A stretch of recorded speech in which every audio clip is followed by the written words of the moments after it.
Sir Lewis Hamilton has completed his transition to Ferrari.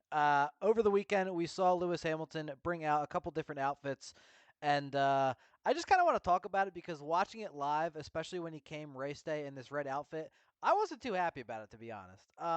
All those years with Mercedes and made it a point to show like all this Ferrari stuff, like very clearly that's a call out to Ferrari. So we're here to go over that. Him going to the Ferrari garage after the Grand Prix, Carlos Sainz, who's been doing some Williams testing, and Lewis Hamilton talking about missing out on the postseason testing, as well as I'd love to show the clip of Lewis and Charles after the race because it speaks volumes to what to expect next year. So the big story was that these were all of Lewis Hamilton's outfit this weekend for the Grand Prix. I guess this was Friday, Saturday, and Sunday, I imagine. And the whole thing was like, oh, he's going from the Mercedes colors, which I don't really know, maybe old school Mercedes, but and then like transitioning to Ferrari or whatever. I get he's like the fashion guy or whatever, but I'm not gonna lie, dude. It's just a little bit cringe, and also I think it's a little fucking disrespectful, dude.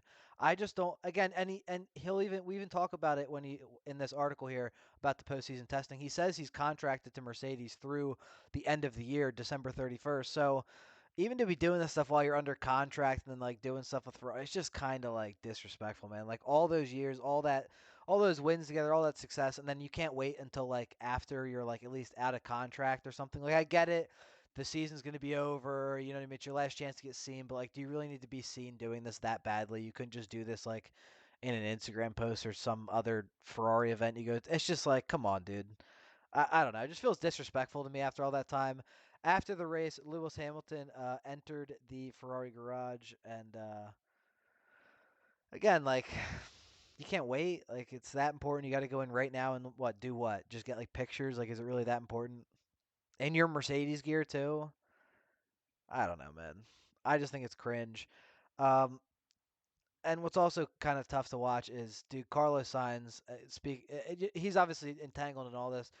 Not a single picture that I've seen of him does he look remotely happy at all. I feel terrible, and yeah, I feel bad, man. Honestly, Lewis Hamilton talking about missing the postseason testing in Abu Dhabi. The funny thing is, they talk about it. And he says, "Oh, definitely missing something," but he said outright, like, "I'm not." I told him I'm not doing it. I know Fred Vasseur wanted me to do it. Hamilton said, "For me, I was in two minds. Driving the car for the first time in Abu Dhabi does not excite me." Okay. Why is that? In the perfect world, you get to drive it and not be seen and then do the first rollout next year. Oh, so you want to have more eyes on you. That's what it is. Because nobody really, we look at we'll go over the timing for the postseason testing maybe in another video, but I guess nobody watches it, so he doesn't give a fuck to be there. That again, that says quite a bit. When I did raise it with Toto, they had all these plans that I've got to go see more sponsors and say their farewells. Yeah, dude, maybe after that long might be something to do. You know what I mean? There's people that support you that long. I don't think I was ever going to be allowed, even if I asked for it. Probably shouldn't be allowed. That was kind of the whole situation with Esteban Ocon and Haas. They said that he wouldn't race for the last race of the year, put Jack Doohan in, and in return that Haas would get to use him for the postseason testing. And similar situation, but he said I'm contracted with the team until December 31st, and that's totally fine. Okay. It doesn't bother me because I wasn't going to do the test. I told Fred that's not what I wanted to do. Am I missing out on something? For sure. It definitely delays the process and makes the start of the year harder, but we'll do our best to recover from it. I don't know how that is. Um, I guess not testing the new tires. I don't know if they're entirely changing the tires. I don't think they're adding any compound, so I don't know that it would make that much of a difference. And I think it's like a built-in excuse already, so that when they don't start off really hot, he's gonna be like, "Oh, I didn't do that postseason testing, so I'm a little bit behind Charles Leclerc right now." You know what I mean? Like, yeah, dude, you're just. I think he's going to get exposed, and that's going to be the point of this video is to kind of talk about in the end here what we expect to happen next year, and is it even going to be an upgrade getting Lewis Hamilton over Carlos Sainz? Obviously, that might sound stupid to say an upgrade, but considering where they're at in their careers, Carlos Sainz has a lot of momentum going forward. And while Lewis Hamilton did have a really great year and had a couple of wins, and probably did way better than he would have ever expected, and still couldn't give Mercedes respect after that anyway. But regardless, they're at different points in their career, and Lewis again got outscored by George Russell this season. I think Lewis ended up scoring more total points against Russell over the 3 seasons um, just because of that last lap pass in Abu Dhabi. So I think Russell was slightly ahead of before that, or they were tied. But I think Lewis is up on total points against Russell. I got whoop-de-doo. He's like it's his first 3 years in F1. So that's kind of what I'm saying is he's barely beating out George Russell and got outscored this year in particular. And while Carlos Sainz obviously got outscored by Leclerc quite a bit as well, 66 points, and Hamilton wasn't quite that much behind.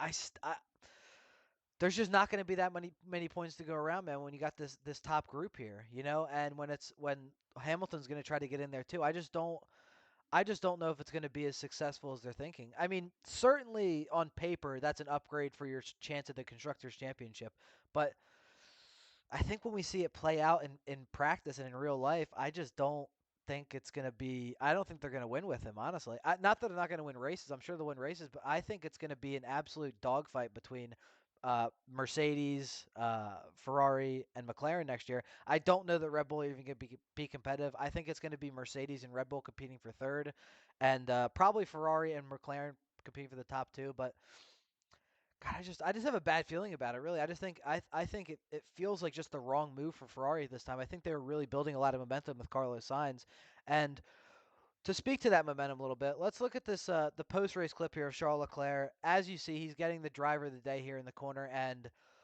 he had a great race on the podium, but you can tell he's devastated that they did not win that Constructors Championship and how close they were, especially given the season he had. Lewis Hamilton comes over, taking off all this stuff. Leclerc, too, by the way, you see in the corner here, started 19th and finished third for his 13th podium of the season. He has been phenomenal, consistent, has overcome odds like starting 19th in this race, and he started behind in other races too, I imagine, if I'm remembering. But he's had a really solid season. And Lewis Hamilton has as well, but he almost seems like he's benefited more from luckier circumstances, like in Spa, you know what I mean, getting the DQ win from Russell in the wet in Silverstone, and just being at Silverstone in general is always a benefit for him. So let's see this clip real quick because Leclerc is he looks devastated. Throws his gloves down. He double hands the water. Be careful there, little bro. Mohammed bin Sulayem comes over. He looks up real quick and is like, "Get the fuck away from me, bro." He's like, "Get the fuck away from me." He don't want nothing to do with him. He said, "Get your fucking towel away from me." And then looks at the handshake and then looks at Lewis, and that's the look right there, bro. That's the look right there. Like, oh, it's about to go down. And Leclerc certainly is not about to give up his number one driver spot at Ferrari for Lewis Hamilton coming in on a PR run. You know what I mean? It really is just because it's Ferrari, it's Lewis Hamilton. They're both legendary names. I get that, but yeah, Leclerc knows. It's going to be a tough season for them, man. It's going to be a tough season, and I don't know that.